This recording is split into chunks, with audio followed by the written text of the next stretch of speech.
दोस्तों, अगर आप और अच्छी नींद चाहते हैं तो हमारी प्यारी सी ऐप नींद को इंस्टॉल करें। इस ऐप पर आपको एक्सक्लूसिव स्लीप स्टोरीज़ मिलेंगी और आप बिना यूट्यूब प्रीमियम के भी इन स्टोरीज़ को बैकग्राउंड में सुन सकेंगे।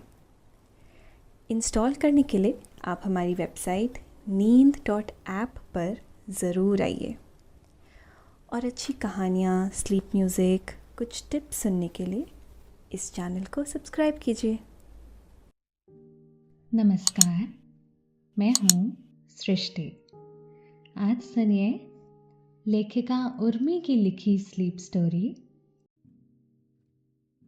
हेतल ने सारे बैग्स अच्छी तरह से पैक करके दरवाजे के पास लगा दिए। कुल 2 सूटकेसेस के अलावा और भी कितना सामान हो गया। आम की पेटी, खाने का बैग, पानी की बोतल और हेतल का लैपटॉप का बैग। नानी के घर जा रही है तो क्या हुआ, काम तो चालू ही रहेगा। ट्रेन का रिजर्वेशन करवाया था उसने, क्योंकि उसकी नानी के घर तो विमान जाता ही नहीं था। तो क्या हुआ कि वो 25 साल की इंजीनियर है और एमएनसी में काम करती है।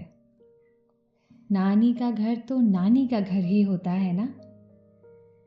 आगे क्या हुआ ये जानेंगे, लेकिन उससे पहले आप अपने आसपास की सारी लाइट्स ऑफ करके आराम से लेट जाएं। अपनी आंखें धीरे से बंद कर लीजिए।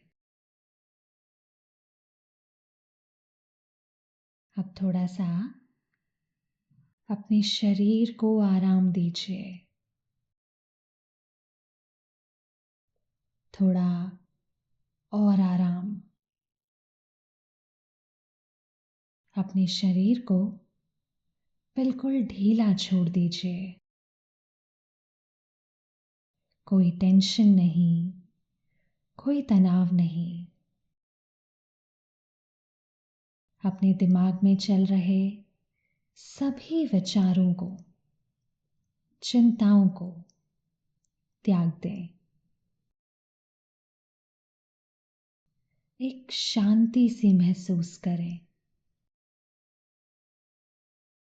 सब नेगेटिव, पॉजिटिव विचारों को धीरे धीरे निकाल दें। हाथों को सीधा करके अपनी कमर के साइड में रख लीजिए। अपनी सांस पर ध्यान लगाएं। इसको धीमे या तेज नहीं करना है। बस ध्यान देना है कि कैसे वो आपके नाक, गले में होते हुए आपके अंदर प्रवेश कर रही है और कैसे वो आपके गले और नाक के माध्यम से वापस निकल रही है। मन शांत, एकदम शांत होता जा रहा है। आप बहुत अच्छा महसूस कर रहे हैं। खुद को काफी हल्का फील कर रहे हैं। सब तरफ शांति ही शांति है, सुकून है, खामोशी है।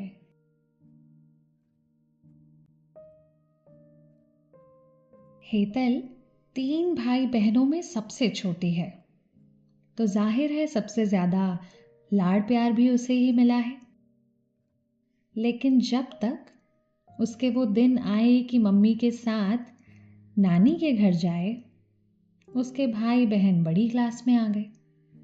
लिहाजा कोचिंग और क्लासेस करने के चक्कर में उन्हें पापा के साथ घर पर ही रुकना पड़ता और हेतल मम्मी के साथ नानी के घर आती।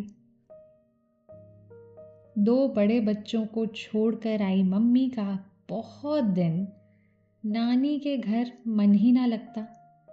तो 10 दिन रहकर मम्मी और हेतल नानी के यहाँ से वापस आ जाते। कभी महीना महीना भर नानी के यहाँ रहने का हेतल का मौका ही नहीं आ पाया। हाँ, उन सपनों जैसे लगने वाले 10 दिन में वो भरपूर मजा कराती, कोई कसर ना छोड़ती। मामा के दोनों बच्चे उससे छोटे थे, मयंक और प्रियांक। उनके साथ खेलने और उनकी दीदी बन के घूमने में उसे बहुत मजा आता, क्योंकि उसके खुद के दीदी भैया तो उसकी एक ना चलने देते। हेतल ट्रेन में बैठी, सामान जमाया और खिड़की से बाहर देखती हुई यादों में खो गई। जब मम्मी के साथ ट्रेन से जाती तो रास्ते में मम्मी बहुत सी छोटी छोटी जिद पूरी कर देती। हेतल को बहुत खुशी होती, क्योंकि दीदी भैया के सामने तो मम्मी ज्यादा कुछ दिलाती नहीं थी। तीनों को लेके देना पड़ेगा ना। उस समय के माता पिता बेचारे कितना तो खर्च कर पाते थे, लेकिन हेतल को अकेली ले जाने पर ट्रेन में आने वाले चूड़ी बिंदी क्लिप वाले से पसंद के क्लिप भी मिल जाते, चटपटी भेल और खट्टी केरियां भी, और तो और स्टेशन से मम्मी किताब भी दिला देती, परियों वाली, कहानियों वाली। हेतल पूरे रास्ते परी कथाओं में गुम रहती। कुल 4-5 घंटे का रास्ता ट्रेन में बिताना होता था। स्टेशन पर जैसे ही गाड़ी लगती, मामा और बिरजू काका मम्मी और हेतल को घर ले जाने आते। मामा की गोद में चढ़ी हेतल शान से इतराती हुई घर जाती। नानी के घर की हवा भी अलग ही होती है। तांगे में सामान जमा के जैसे ही हेतल बैठती, घोड़ा हवा से बातें करने लगता। हवा में ही एक नई सी एनर्जी होती। हेतल को पता होता कि घर पहुंचते ही मामी उसे तुरंत आइसक्रीम देंगी, बहुत सा प्यार करेंगी, और नानी पूजा घर से निकलकर सीधे उसके गाल प्यार से खींच लेंगी। फिर अपनी छोटी सी खिलौने वाली पेटी में से हेतल सालों से इकट्ठा किया हुआ छोटा मोटा सामान लेकर दोनों भाइयों के साथ खेल शुरू कर देगी। नानी के घर के आंगन में बहुत से पेड़ पौधे थे, पता नहीं अब होंगे या नहीं। आम के पेड़ से तोड़कर कच्ची केरियां खाने में हेतल दोनों भाइयों से भी ज्यादा तेज थी। फटाफट ऊंची सी डाल पर जाकर बैठ जाती। बगल में एक अमरूद का पेड़ भी था। गर्मी की वजह से उसमें फल तो नहीं रहते, हाँ, लेकिन बहुत सी चिड़ियों के घोंसले जरूर होते। वहीं नीचे रस्सियों से बंधे झूले पर लेटकर पूरी दोपहर हेतल आम खाती और चिड़ियों के बच्चों को देखती रहती। दोपहर में नानी के घर सब सो जाते, लेकिन हेतल को नींद ही नहीं आती। घर के सामने वाली सड़क से रोज बर्फ के गोले वाला निकलता।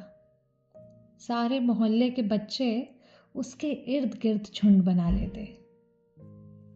हेतल को काला खट्टा वाला गोला बहुत पसंद था, अब भी है, लेकिन मुंबई के बर्फ के गोले में वो स्वाद ही नहीं जो नानी के घर के बाहर वाले में था।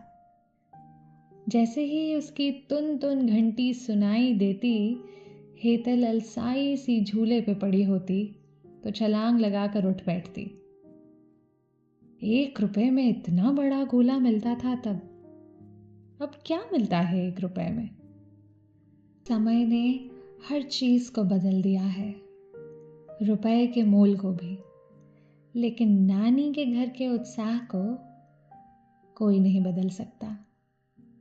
हेतल ट्रेन की चिल्पों में खिड़की के बाहर देख रही थी।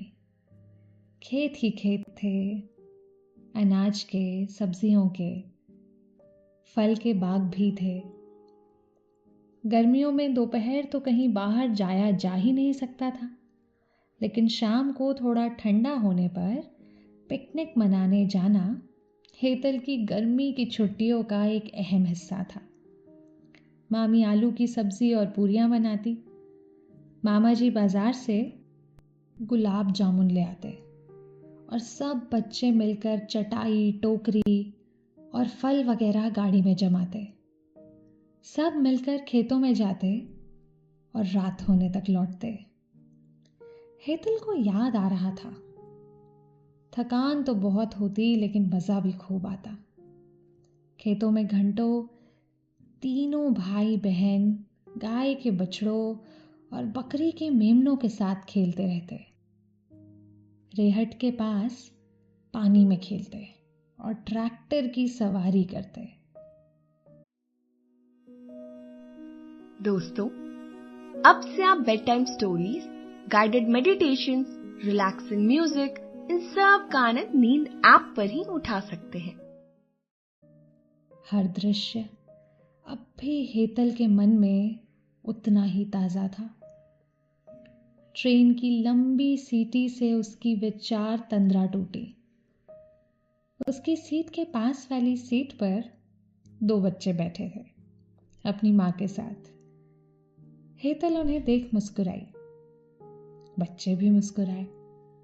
उनकी मम्मी शायद मामा से ही बात कर रही थी, बता रही थी ट्रेन अभी 1 घंटे में पहुंच जाएगी। हेतल ने पहले ही मयंक को मैसेज कर दिया था, वो लेने आ जाएगा स्टेशन। नानी को तो वो सरप्राइज ही देगी। और सरप्राइज वाली बात से वो फिर यादों में खो गई। हेतल के भैया बहुत पहले ही आईआईटी में सिलेक्ट होकर घर से दूर दिल्ली चले गए थे, तो हर साल हेतल जो नानी के घर भाइयों से मिलती थी, उन्हीं से ज्यादा घुली मिली हुई थी। हमेशा से उन तीनों की टीम ज्यादा पक्की रही। नानी के घर अनमोल लम्हे बिताए थे उसने। कैसे ना होती, कस्बा था उसका नानी का घर, तो लाइट आती जाती रहती। कभी कभी तो रात में लाइट नहीं रहती, तो सब लोग छत पर सोते। हेतल को इतनी सुकून भरी नींद शायद ही कभी आई हो। एक तो खुले आसमान के तले तारों के छांव में ठंडी ठंडी हवा के झोंके सुकून देते। दूसरा, पहले तो सभी लोग नरम नरम गद्दों को बिछा के कोई ना कोई खेल खेलते, जैसे अंताक्षरी या फिर ताश का कोई खेल।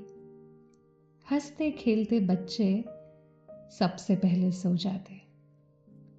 कभी कभी तो भर गर्मी के महीनों में भी रातें इतनी ठंडी हो जाती कि कंबलों में लपेट के बच्चों को नीचे लाके सुलाना पड़ता। सुबह उठते तो पता चलता पलंग पर सो रहे हैं, लेकिन नींद तो ऊपर छत पर गद्दों पर लगी थी। रह रहकर हेतल को गर्मी की छुट्टियों के किस्से याद आ रहे थे। छुट्टियों में भी तब कोई ना कोई होमवर्क जरूर मिलता था। हेतल प्रोजेक्ट वगैरह का सामान लेकर जाती तो नानी स्कूल वालों पर लानतें भेजने लगती। बेचारी लड़की को छुट्टियों में भी शांति नहीं देते। वहां दोनों भाई भी अपना अपना काम लेकर बैठ जाते। तीनों के बीच यूं गहरी दोस्ती थी, लेकिन जब बात पेंसिल, शार्पनर और स्केल पर आ जाए तो किस बच्चे का धीरज रहेगा। तीनों में ऐसा घमासान युद्ध होता कि मामा मामी को आके छुड़ाना पड़ता। मम्मी की सहेलियां भी थी कुछ वहीं आस पड़ोस में। तब हेतल को उनके घर बुलाया जाता मम्मी के साथ, कभी चाय पार्टी तो कभी खाने पे। हेतल को हैरानी होती जब मम्मी की सहेलियां उनके बचपन की बातें बताती। मम्मी भी कभी लड़की रही होंगी और मस्ती करती होंगी। ये बात हेतल के लिए भी कल्पना से परे थी। बच्चे के लिए माँ केवल माँ के ही रूप में रहती है।